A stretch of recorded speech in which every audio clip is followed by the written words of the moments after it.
Bonjour à tous, vous êtes bien sur la chaîne qui rassemble, bienvenue dans ce 13h. Le Premier ministre Robert Mambé-Begré a obtenu hier l'accord des populations du village d'Andokwa 1 pour attribuer un site à l'État dans le cadre du recasement des populations déguerpies des quartiers de Boribana et de Jesco. C'est un terrain d'une superficie de 36 hectares qui sera donc octroyé par la chefferie d'Andokwa 1. La fête de Pâques sera célébrée dimanche prochain, communément appelée Pakinou en pays baoulé. Cette fête très attendue est aussi un moyen d'apprentissage de la culture pour les plus jeunes. C'est une célébration qui rime également avec développement. On ira dans la région de Bouaké dans cette édition avec Kader Sogodogo. Puis un mot de sport dans ce journal. On va à nouveau parler de cette CAN 2023 remportée de haute lutte par les éléphants de Côte d'Ivoire. Le trophée qui est resté à la maison est fièrement présenté aux populations. Hier, ce sont les cadres de Songon qui ont eu l'immense privilège de voir et toucher Dame Coupe d'Afrique. C'est officiel, c'est Andokwa 1 qui va abriter le site de recasement des populations déguerpies des quartiers de Boribana et Jesco. Le village vient de donner son accord au Premier ministre. La chefferie accepte de mettre à la disposition de l'État ivoirien un site d'une 30aine d'hectares pour la réalisation des logements des déguerpis. On en sait plus avec Alexis Ouedraogo. Andokwa 1 dans la commune d'Anyama. C'est ici que seront recasées les populations déguerpies de Jesco et Boribana. Ce jeudi, le Premier ministre Robert Begré a visité le site qui accueillera dans quelques mois les nouveaux logements. Un espace de 36 hectares que la chefferie a consenti à mettre à disposition du gouvernement. Merci de nous avoir écoutés. Merci pour tout ce que vous nous avez offert. Que le Seigneur lui-même protège ce village, les villages environnants, et que nous, il nous enseigne l'humilité pour que si vous demandez, ça rentre dans nos oreilles et que de notre bouche sortent de bonnes choses pour vous. Le Premier ministre, qui s'est personnellement impliqué dans les négociations qui ont abouti à l'accord du village, assure aux populations de celui-ci que ce taxe de générosité ne sera pas sans effet positif. Nos mamans,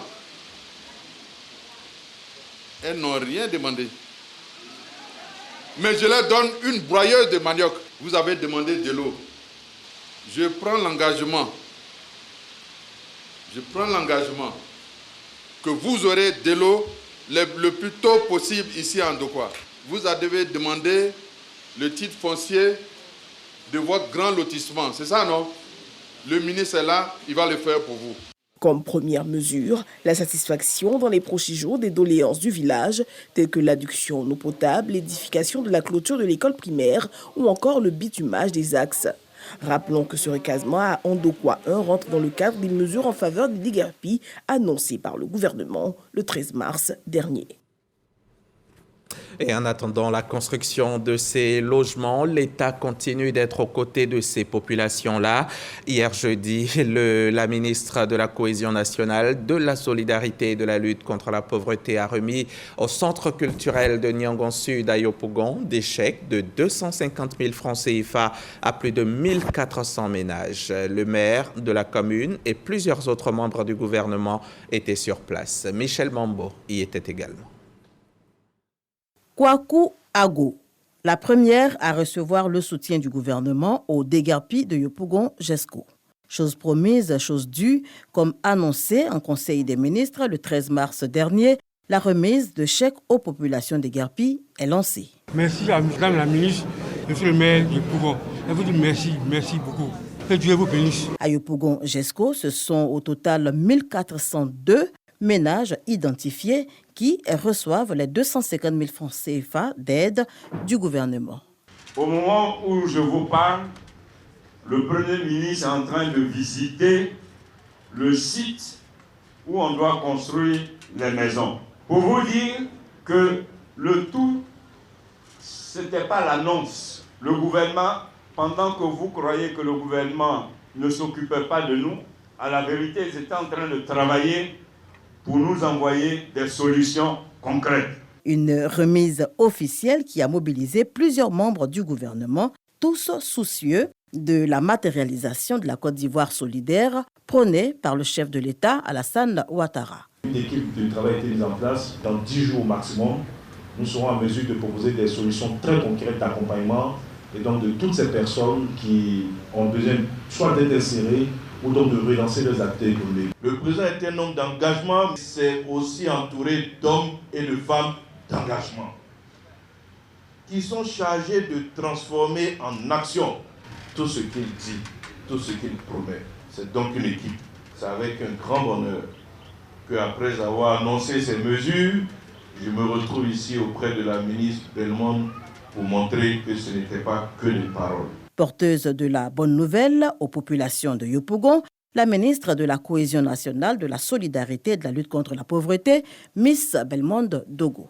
L'État de Côte d'Ivoire reconnaît les difficultés auxquelles vous êtes confrontés. Et c'est pourquoi le chef de l'État a instruit le Premier ministre et son gouvernement à l'effet de mobiliser les ressources pour vous venir en aide. Cette somme de 250 000 francs donnée à chaque ménage constitue le premier pas d'un processus du relogement des déguerpis. Je réaffirme l'engagement du gouvernement à aller jusqu'au terme du processus de relogement de ces populations déguerpies. Au nombre des 1402 bénéficiaires à Yopougon-Jesco, 1199 locataires et 203 propriétaires, dont 27 disposent d'ACD. Prochaine étape, la commune d'Atekoubé. Un reportage signé Michel Mombo et Husser Blei.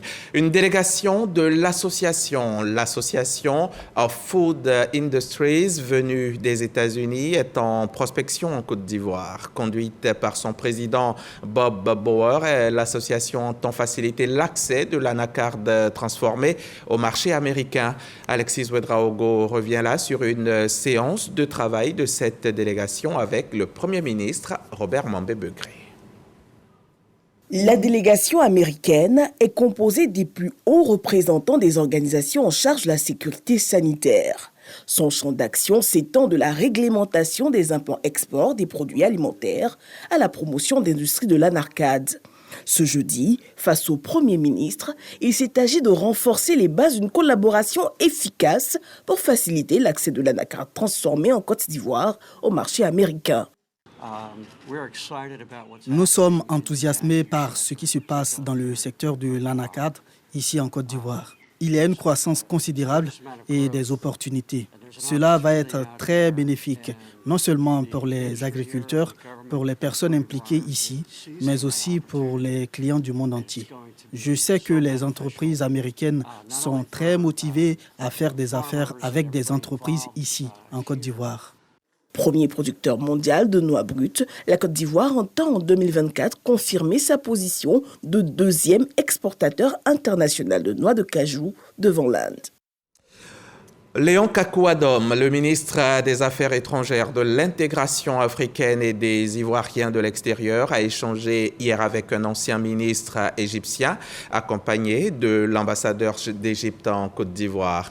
La délégation est venue solliciter le soutien de la Côte d'Ivoire pour la candidature de l'ancien ministre Khaled El Anani au poste de directeur général de l'UNESCO en 2025. D'autres précisions avec Moussa Konaté. Khaled El Anani, ancien ministre du Tourisme de l'Égypte, est candidat au poste de directeur général de l'UNESCO en 2025. Reçu ce jour par le ministre des Affaires étrangères, de l'intégration africaine et des Ivoiriens de l'extérieur, il est venu présenter sa candidature et également solliciter le soutien de la Côte d'Ivoire. Là, je viens de commencer ma visite dans votre beau pays, la Côte d'Ivoire, et j'étais honoré d'être accueilli par son Excellence ministre des Affaires étrangères, où j'ai eu un long entretien avec son Excellence, où on a parlé donc de l'importance et des liens solides qui lient nos deux pays et nos deux peuples sur différents plans politiques, économiques et culturels. Et nous avons parlé aussi de l'importance de l'UNESCO et les relations très solides que nous avons avec cette prestigieuse institution. Et bien sûr, on a évoqué les grandes lignes de mon programme électoral. Le ministre Léon Kakou-Adom s'est réjoui de la démarche entreprise par l'ancien ministre égyptien, un acte qui symbolise l'excellence des relations entre les deux pays. La délégation égyptienne était composée de Chérif Magdi Rachad, l'ambassadeur de l'Égypte en Côte d'Ivoire. On en vient maintenant au premier forum sur le capital investissement, capital risque, qui s'est tenu cette semaine ici même à Cocody, au Sofitel, Abidjan, Hôtel Ivoire. Le capital investissement, il faut le savoir, est un placement avantageux pour l'économie du pays. L'objectif étant d'effectuer des investissements sur le long terme dans les PME. Juliette Ouya était à la cérémonie d'ouverture du forum.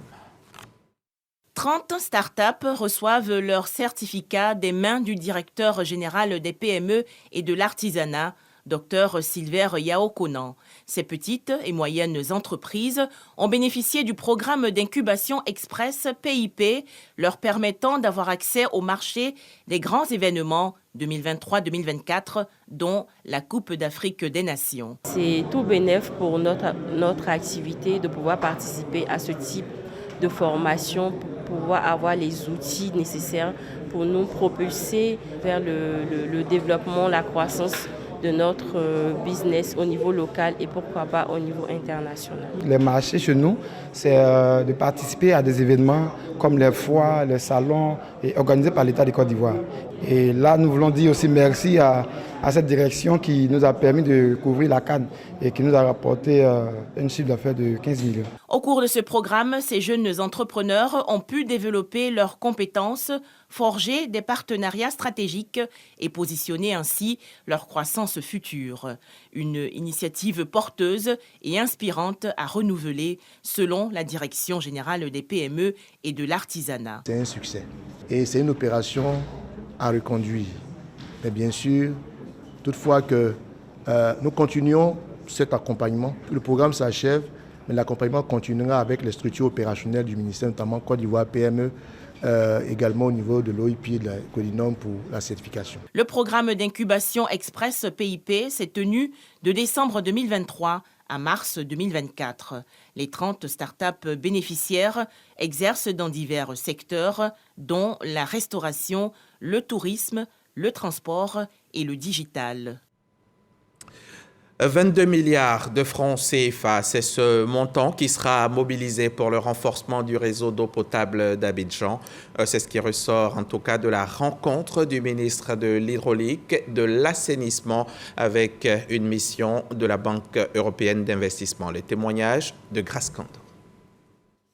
Une mission de la Banque européenne d'investissement chez le ministre de l'Hydraulique, de l'Assainissement et de la Salubrité. Les échanges portent sur l'état d'avancement des travaux en cours, portant sur le renforcement du réseau d'eau potable à Abidjan, d'un coût de plus de 22 milliards de francs CFA. Au thème de la rencontre, les hôtes du ministre en charge de l'hydraulique se sont rendus sur les sites de Bingerville et de Cocody-Saint-Viateur, où sont exécutés les travaux. Les experts indiquent qu'au niveau de Bingerville, les travaux sont à un taux de 80% en termes de pose de tuyauterie, et à Saint-Viateur, le taux de réalisation est de 51%. La livraison des infrastructures est prévue pour octobre 2024.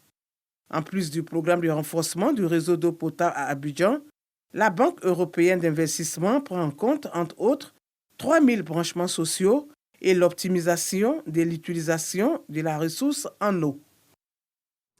Le Conseil régional de l'AME vient de faire le point de l'exercice 2023 cette semaine. Lors de la première session de l'année 2024, les conseillers régionaux ont adopté le point des recettes et des dépenses avant d'aborder les questions de développement pour le bonheur des populations de la région. Eugène Atoubé, Ibrahim Komara, Apollinaire Zier. En l'absence de Patrick Hachi, président du conseil régional de l'AME, c'est Jean-Luc Assi, premier vice-président, qui a dirigé les travaux.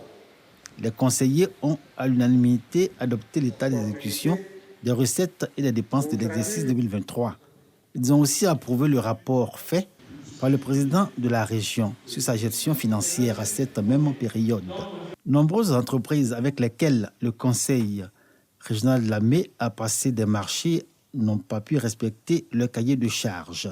Il y a des projets qui sont rejetés et ce qui augmente le budget du conseil régional. On a aussi recommandé au conseil régional de prendre toutes les dispositions pour que s'il y a des entreprises à résilier, que cela se doit. Il y a plusieurs facteurs qui militent en faveur de ces retards. Donc on ne peut pas, avec la population, aller au détail près, mais en interne, nous sommes en train de prendre des dispositions. Nous allons voir dans quelle mesure nous allons essayer de voir refaire le retard et puis donner vraiment satisfaction à la population. Le premier vice-président du Conseil de l'AME, Jean-Luc Cassi, regrette que nombreux projets en cours peinent à connaître leur achèvement. Pour autant, il rassure la population de l'engagement du Conseil régional de l'AME à mettre en œuvre la politique de développement initiée par son président Patrick Achi, avec priorité accordée à l'agriculture. Le Conseil régional donc, de l'AME a élaboré donc, un document pour prendre en compte cette nouvelle donne dans le cadre donc, de la sécurité alimentaire. L'AME est en train de prendre toutes les dispositions pour aider donc, nos agriculteurs, nos associations de femmes, nos jeunes pour pouvoir s'installer et faire en sorte que toutes les cultures vivrières donc, sortent de l'AME. Le domaine agricole est une opportunité que le Conseil régional de l'AME offre aux jeunes et aux femmes de cette région pour leur autonomisation. Pour rappel, le taux d'exécution des investissements dans ce domaine est de 90,76% pour l'exercice 2023. Ce 29 mars, c'est le vendredi saint qui marque le jour de la crucifixion et de la mort de Jésus-Christ. C'est le vendredi précédant le dimanche de Pâques, dimanche prochain donc. Chez les Baoulés, on parle de Pakinou, un moment de fête mêlé à l'apprentissage de la culture. C'est en tout cas un véritable engouement qu'on enregistre autour de la célébration. Jean-Yves Zadi et Kader Sogodogo s'intéressent au sujet dans la région de Gbeke.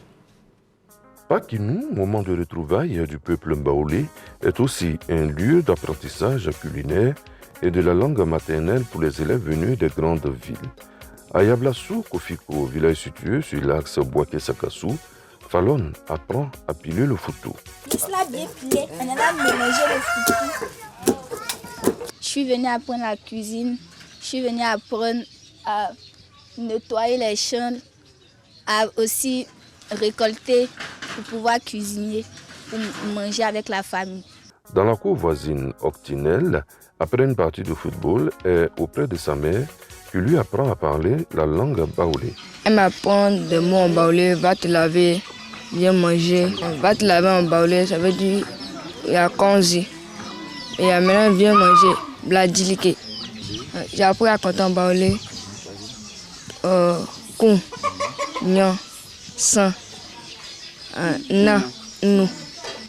Toujours dans cette volonté de s'imprégner de la culture, les deux adolescents apprennent auprès des parents à recevoir. Dans le jargon, on dit à demander des nouvelles. Autre décor dans le village de Komo, nous sommes dans le département de Boto. Pour cette année, la jeunesse est à l'honneur. La mutuelle du village a initié plusieurs activités. Ici sortira de terre le foyer des jeunes du village. Vous allez voir le programme. Ils ont tout ce qu'il faut, kermesse, tout. Bon, les kermesses, normalement, c'est au foyer, on doit les faire. On a des tombolas, c'est au foyer, on a les tirs. Malheureusement, on tire dans une cour. Donc cette année, on a décidé de créer le foyer pour que tout se passe ici. Ils sont plus nombreux ici. C'est la jeunesse qui est, j'allais dire, à la page cette année. La Pâque, rebaptisée pour la circonstance Pakinou, grand peuple baoulé, est la fête la plus importante et la plus ancienne attestée du christianisme. Elle commémore la résurrection de Jésus-Christ que le Nouveau Testament situe le surlendemain de la Passion, c'est-à-dire le 3e jour après sa mort. Le moment est aussi idéal pour de nombreux ressortissants des régions centres du pays de regagner leur terroir. Agriculteurs, travailleurs, citoyens lambda reviennent au village pour parler de développement. Et toujours dans le Gbeke, après Pakinou, place sera faite au Goli Festival dont on prépare déjà la 5e édition. Là encore, on parle de promotion des us et coutumes du peuple baoulé. Et pour 2024, le comité d'organisation, le commissariat général veut aller encore plus loin. Des innovations ont été annoncées aux journalistes récemment. Ismaël Evrardeo, Godefroy Okambawa et Anjago y étaient pour RTI. Au cœur de la culture baoulé, le masque Goli joue un rôle capital. Divinité protectrice, les grandes occasions sont les rares moments où il est aperçu. Pour la valorisation de ce patrimoine, un festival est initié depuis 5 ans. Un 5e acte qui conduit les initiateurs à la mise en place d'un institut dédié à l'apprentissage de cette culture. Le festival favorisera une plus grande ouverture du peuple baoulé sur les autres peuples de Côte d'Ivoire en participant encore plus à sa diversité culturelle. Cette ambition l'amène à caresser l'idée de faire inscrire le Goli au patrimoine immatériel de la Côte d'Ivoire et de l'humanité. Occasion choisie pour y installer l'Institut ivoirien du Goli. Pour un meilleur encadrement, l'ASCAD, l'Académie des sciences, des arts, des cultures d'Afrique et des diasporas africaines, se tient aux côtés des organisateurs. Nos cultures meurent. Or, nous avons aujourd'hui la science pour les valoriser, pour faire en sorte qu'elles puissent devenir pérennes. Donc, nous disons, stop. Il faut que nous-mêmes nous chargeons de la revalorisation de ces cultures pour qu'elles fassent partie de notre vécu quotidien. Et cet institut fait partie d'une série d'actions que nous allons mener. Le Goli Festival de Beomi se tient du 29 au 1er avril 2024, une période propice aux retrouvailles du peuple baoulé pour évoquer les questions de développement. Du sucre et du riz en quantité importante pour les musulmans et les chrétiens de la région de l'Indénié et du Hablin. C'est le geste fort louable que vient de faire le conseil régional de l'Indénié et du Hablin en cette période de carême pour les chrétiens et de jeûne du Ramadan. On suit la correspondance d'Herman Niamie. Le ministre-gouverneur du district autonome du Zanzan marque le mois béni du Ramadan et du carême par un don de 20 tonnes de riz aux communautés musulmanes et chrétiennes du district. Cet acte de générosité symbolisé ce jour par la remise officielle des dons par son directeur de cabinet Amadou Diabagaté reflète selon lui l'esprit de partage et d'unité qui caractérise le Zanzan. Nous sommes dans le mois de Ramadan et en ce mois il faut faire le partage. Et donc le ministre-gouverneur a bien voulu partager avec la communauté musulmane, partager avec la communauté chrétienne. Amadou Diabagaté a appelé à l'unité et à la cohésion au sein du district.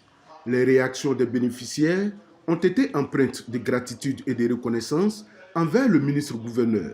El Hadj Ahmed Timité, adjoint au grand imam de Bondoukou, a exprimé au nom des communautés musulmanes et chrétiennes leur profonde reconnaissance envers le généreux donateur. Nous remercions le ministre-gouverneur Dr Souleymane Touré pour le don qu'il vient de faire. Nous avons reçu beaucoup de sucre et du riz. De son côté, le grand imam El Hadj Ismaël Timité a formulé des prières pour la Côte d'Ivoire, le président de la République Alassane Ouattara, ainsi que les élus et cadres du Zanzan. Ramadan, Carême, Vendredi Saint, Dimanche de Pâques, c'est un grand moment de piété pour prier pour Ziambli, ce village de la commune de Toulepleu dans l'ouest de la Côte d'Ivoire, un village qui a été ravagé presque entièrement la nuit dernière, laissant dans le désarroi ses 6000 habitants. On enregistre déjà 6 blessés avec des dizaines d'habitations décoiffées. Les dégâts matériels sont donc très importants. Le préfet de département s'est rendu sur place pour en faire le constat. Les populations sont dans l'abattement total. Pensée spéciale à notre confrère, le célèbre journaliste Denis Cazion, dont Ziambli est le village. On y reviendra très certainement dans nos prochains journaux. La REFSIMA et l'AMPP, deux organisations professionnelles et militantes au Mali, ont déposé hier jeudi une requête auprès de la Cour constitutionnelle malienne, alors que la période de transition ouverte avec le coup d'État militaire d'août 2020 a officiellement pris fin mardi 26 mars. Les autorités maliennes de transition sont toujours en poste. La REFSIMA et la MPP demandent donc à la Cour constitutionnelle de prendre position, de reconnaître que les autorités actuelles sont sans mandat ou sans pouvoir pour représenter le Mali et d'ouvrir une nouvelle transition. On passe à présent au JT du sport.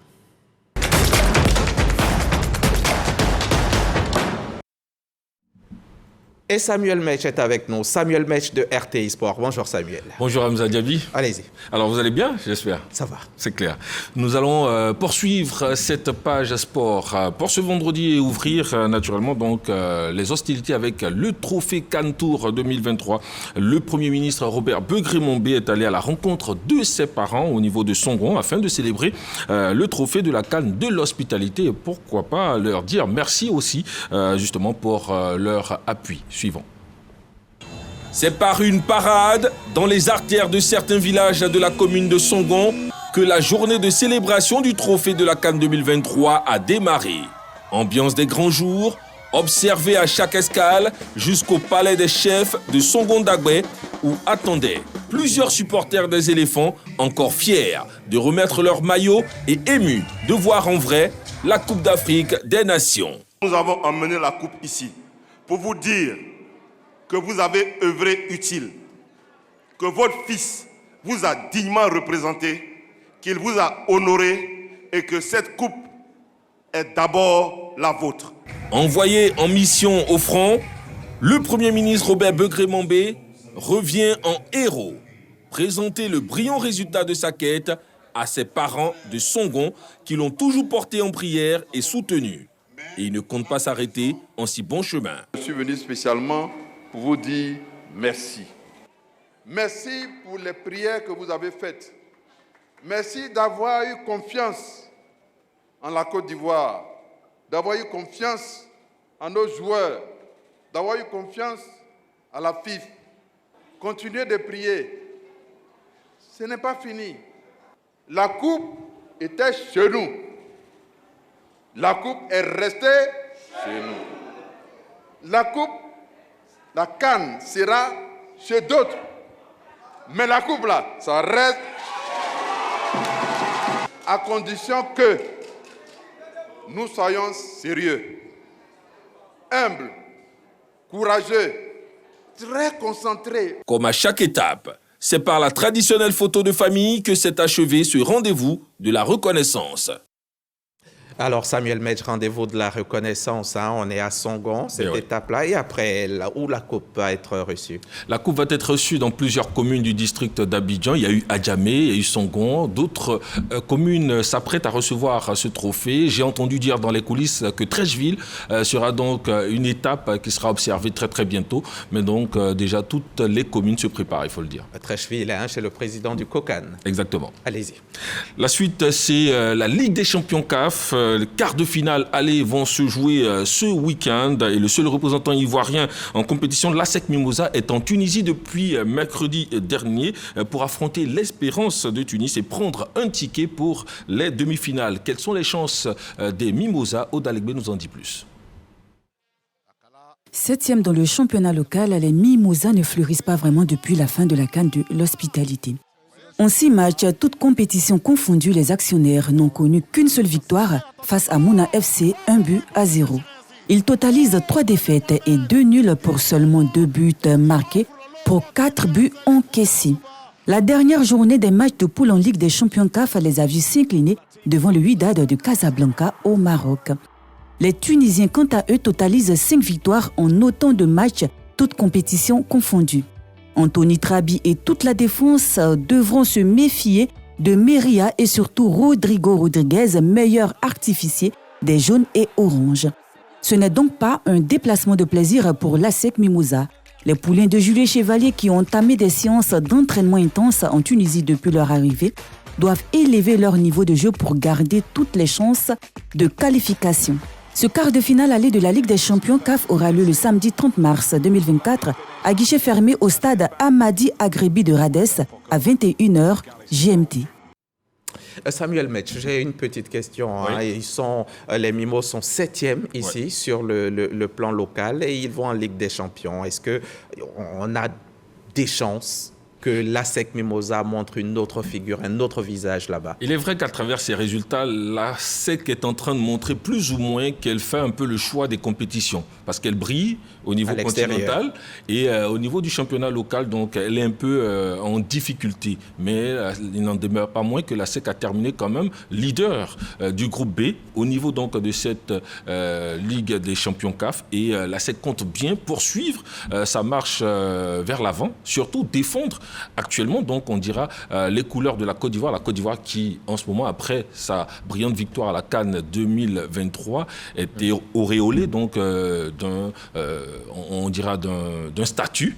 Un statut que l'ASEC compte bien défendre face donc à l'Espérance de Tunis. Ce match est prévu pour samedi prochain. L'ASEC peut compter donc sur un défenseur expérimenté tel que Wonlo Koulibaly, compter également sur un capitaine courage Aka Baudelaire et 6. Et puis il y a des garçons quand même qui, au niveau international aussi, se portent bien. On peut parler de Sankara Karamoko, Zouzou Carlos. Voici des flèches sur lesquelles l'ASEC pourra également compter. Question de faire mal à l'Espérance de Tunis, un club que l'ASEC retrouve 17 ans après parce que leur dernier face-à-face était en 2007 et à ce niveau, l'ASEC voudrait bien naturellement donc sortir son épingle du jeu. Il faut savoir que l'Espérance de Tunis prend également ce match très au sérieux parce qu'en 2007, l'ASEC a remporté son match retour 2-0 et a fait match nul en Tunisie. Cette fois-ci, on espère que le schéma va être encore plus intéressant pour l'ASEC Mimosa. C'est vrai que l'Espérance veut prendre sa revanche, mais il faut compter sur l'ASEC. On espère donc une victoire de l'ASEC Mimosa. Bien ouais, c'est clair. Alors, ce week-end, Pascal, sera marqué donc par la 21e journée de notre championnat local. La 21e journée de Ligue de Côte d'Ivoire, Ligue 1 de Côte d'Ivoire, où on aura donc le leader, le RCA, avec ses 40 points qui sera face au 3e du championnat Zoman FC.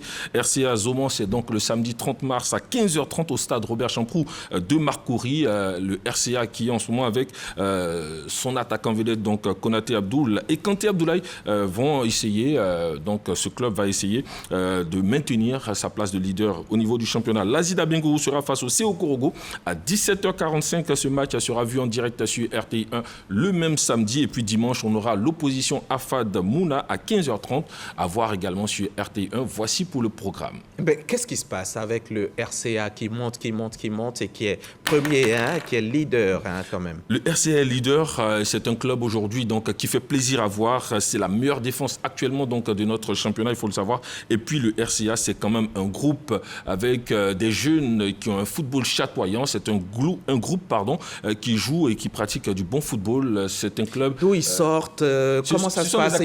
Ils ont une académie aussi. Oui, une académie. Et c'est Institut. À Yopougon. Voilà, donc le RCA, c'est le club aujourd'hui qui porte les couleurs de Yopougon. Et on parle de duel de Yopougon parce que voilà, donc le RCA sera face à Zoma et voilà deux clubs qui vont naturellement donc essayer encore une fois de donner du plaisir au public qui effectuera le déplacement au niveau du stade Robert Champrou de Marcory. Mais le RCA aujourd'hui, c'est le club qui est en train véritablement de s'affirmer journée après journée en tant que leader de notre championnat. Voilà, quand on sait que l'ASEC est derrière avec sa 7e position. Et Samuel Metch, on va terminer ce journal par des coups. Ben ouais. Le kickboxing. La Côte d'Ivoire championne du monde. C'est la très très bonne nouvelle donc que nous avons reçue depuis le vendredi dernier. Yedo Melej plutôt, le nouveau champion du monde de kickboxing 2024, le militaire de formation, a affirmé sa technique de combat donc vendredi dernier en Italie, à Venise plutôt, pour se parer d'or et dans la catégorie des super lourds, catégorie des plus de 91 kilos. Voilà donc Yedo Melej, le nouveau champion du monde de kickboxing et c'est tout bénef pour la Côte d'Ivoire. Il faut savoir qu'on a eu 2 autres médailles, les médailles d'argent remportées par Cissé Dalanda, donc dans la catégorie des plus de 70 kilos dames, et Doumbia Ali chez les hommes de la catégorie des moins de 71 kilos a remporté également une médaille d'argent. La Côte d'Ivoire championne du monde, la Côte d'Ivoire championne d'Afrique, la Côte d'Ivoire, c'est des champions tout simplement. Ah ouais. Merci Samuel Metch. Et bon week-end. À vendredi prochain. Merci pour ce journal du sport. C'est la fin de cette édition. Je reviens chez vous, chers téléspectateurs, dans quelques jours. Ce sera samedi prochain, si vous le voulez bien.